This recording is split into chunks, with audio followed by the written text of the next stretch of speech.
नमाज का बयान। अल्लाह ताला के नज़दीक नमाज का बहुत बड़ा रुतबा है। कोई इबादत अल्लाह ताला के नज़दीक नमाज से ज़्यादा प्यारी नहीं है। আল্লাহ তাআলার কাছে নামাজের অনেক বড় মর্তবা রয়েছে। নামাজের মর্তবা অনেক বড়। নামাজের মতো অন্য কোনো ইবাদত আল্লাহ তাআলার কাছে এত মর্যাদাপূর্ণ ইবাদত নেই। সমস্ত ইবাদতের মাথা এবং সমস্ত ইবাদতের মধ্যে श्रेष्ठ इबादत हलो नमाज। अल्लाह ताला ने अपने बंदों पर 5 वक्तों की नमाज फ़र्ज कर दी है। अल्लाह ताला निजेर बान्दादेर उपरे 5 वक्त नमाज फरज करे दिएছেন जे बान्दा जा करुक जाई करुक 5 वक्त नमाज अदाय करबे। उनके पढ़ने का बड़ा सवाब है और उनके छोड़ने से बड़ा गुनाह होता है।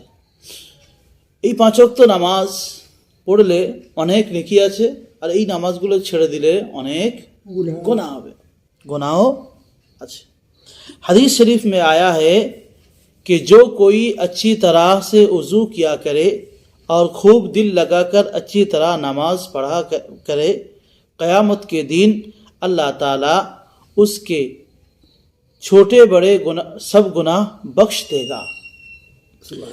হাদিসের মধ্যে বলা হয়েছে যে আল্লাহ তাআলা কিয়ামতের দিন যারা নামাজ পড়বে এবং ভালো করে ওযু করবে, নামাজ মন লাগিয়ে পড়বে, কিয়ামতের দিন আল্লাহ তাআলা তাদের ছোট বড় সমস্ত গুনাহকে মাফ করে দেবে। এটা কোথায় বলা আছে? হাদিসে বলা আছে। হাদিস কাকে বলে জানতে হবে আমাদেরকে, যে হাদিস কাকে বলে। হাদিস একে বলা হয় नबी सल्लल्लाहु अलैहि वसल्लम के कलाम और आमाल और हुजूर सल्लल्लाहु अलैहि वसल्लम के सामने जो अमल साहबा या साहबिया ने किया है और हुजूर सल्लल्लाहु अलैहि वसल्लम ने मुमानियत ना फरमाई हो, उन सब बातों को हदीस कहते हैं। हदीस ওকে বলা হয় যে সমস্ত জিনিস আল্লাহ রসুল সাল্লাল্লাহু আলাইহি ওয়াসাল্লাম বলেছেন এবং করেছেন, বা এমন জিনিস যেগুলো সাহাবায়ে কেরাম রাদিয়াল্লাহু তাআলা আনহুম বা সাহাবা বা সাহাবিয়া আল্লাহ রসুলের সামনে করেছেন, আল্লাহ রসুল সাল্লাল্লাহু আলাইহি সেটা দেখে কিছু বলেননি, মানা করেনি। যেগুলো মানা করেনি বা করলে কোনো অসুবিধা, তাদের কিছু বলেনি, মানে আল্লাহ রসুল তাতে খুশি রয়েছে। तो एमन जिनिसगुलोके बला है हदीस। बड़े बड़े उलमा और इमामों ने इन तमाम बातों को किताबों की सूरत में जमा कर दिया।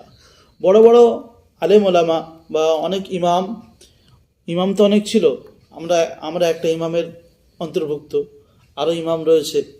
তো যাই হোক, ইমামরাও কি করেছেন, সেই সমস্ত কথাগুলো কিতাবের মধ্যে লিপিবদ্ধ করেছে। এই সমস্ত জিনিসগুলোকে বলা হয় হাদিস।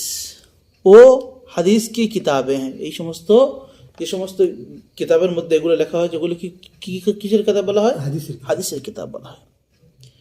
जिनमें मशहूर है, যার মধ্যে যে সমস্ত হাদিসের কিতাবের মধ্যে মশহুর যে হাদিসগুলো, যে সমস্ত হাদিসগুলো মশহুর হাদিসের কিতাব বলা হয়, আমরা যেটা শুনে আসি সিয়াসত্তা বলে না, তার মধ্যে থেকে সেগুলো, তার নাম হলো, যেমন একটা কিতাবের নাম হচ্ছে বুখারী, দ্বিতীয় কিতাব মুসলিম শরীফ, তৃতীয় আবু দাউদ শরীফ, চতুর্থ তিরমিজি শরীফ, পঞ্চম নাসাই শরীফ, ষষ্ঠম ইবনে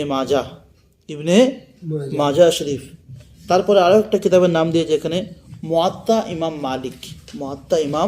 মালিক।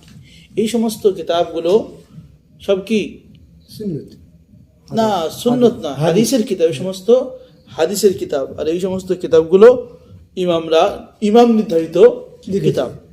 জি, তো এই হাদিসের মধ্যে কি বলেছে, যে ভালোভাবে উজু করবে এবং নামাজ মন লাগিয়ে নামাজ পড়বে, আল্লাহ তাআলা তার ছোট বড় সমস্ত গুনাহকে মাফ করে দেবে।